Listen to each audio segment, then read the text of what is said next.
There's a question worth asking when trust starts to feel a little complicated with someone. And it's not the one most people ask first. Most people ask, can I trust them? But the quieter question, the more honest one, is, am I actually seeing them clearly? Or am I seeing them through something? Because trust doesn't get built in a vacuum. It gets shaped by everything you've already lived through, what you've lost, what you've survived, what you've learned to protect yourself from in rooms that came before this one.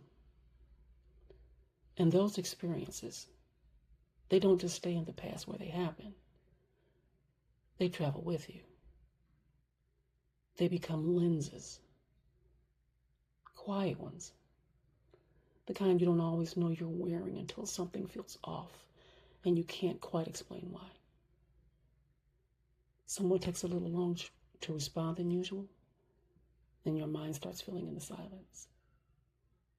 Someone's tone shifts slightly, and something in you tightens. Someone pulls back a little, and it feels familiar in a way you didn't ask for and didn't expect. Not necessarily because of anything they did, but because something in you has been there before, and it remembers. It remembers when you've been hurt, especially when trust was involved. Your mind learns. It starts scanning, looking for patterns, looking for anything that resembled what it's already survived. And that's not a flaw.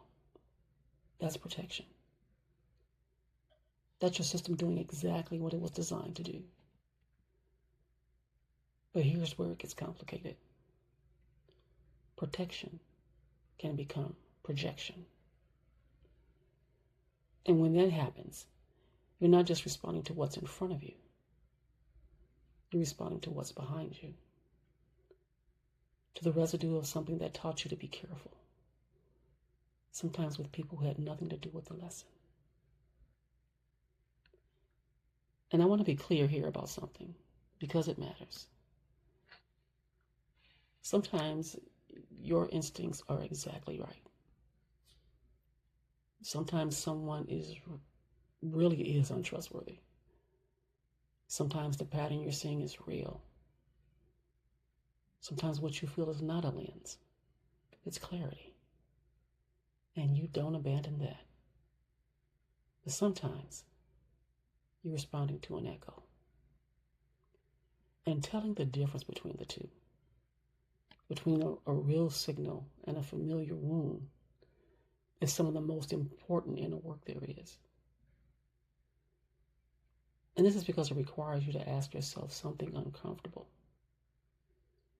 Am I reacting to who this person actually is, or to what they remind me of? Am I seeing their behavior, or am I filling in the blanks with what I've already been through? That's not a small question. And it doesn't mean you stop trusting yourself. It means you get more precise about what you're trusting. Because instincts sharpen with awareness. Without awareness, they can become automatic. And automatic reactions don't always reflect what's actually real. Sometimes someone's silence is just silence. It's not withdrawal. Sometimes someone's independence isn't disinterest. It's just how they move. Sometimes the hesitation you're reading as a red flag is actually just a person who moves at a different pace than you do. And when everything gets filtered through one lens, when every new person has to prove they're not the last one, we was closing the door on people who might have shown us something different if we had given them the space to. This isn't about ignoring what you feel. It's not about forcing yourself to trust someone before they've earned it. It's about recognizing that trust is shaped by both people in it.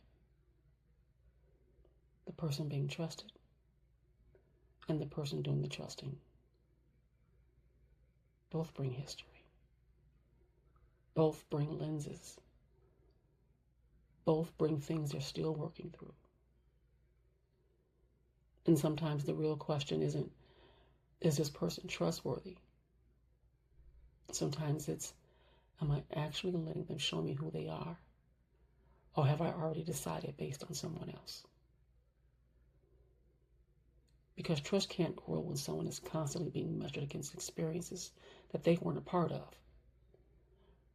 And you can't heal when every new situation gets filtered through old pain. So here's what I'd offer. Not a formula, not a checklist, just a practice. Discernment without assumption. Awareness without overprotection. Openness without losing yourself. That balance doesn't arrive all at once. It builds. Through noticing, through pausing before you conclude, through creating just enough space between what you feel and what you decide it means. Because sometimes someone isn't untrustworthy. Sometimes you're still learning how to trust again. And that's okay. That's actually one of the braver things a person can do.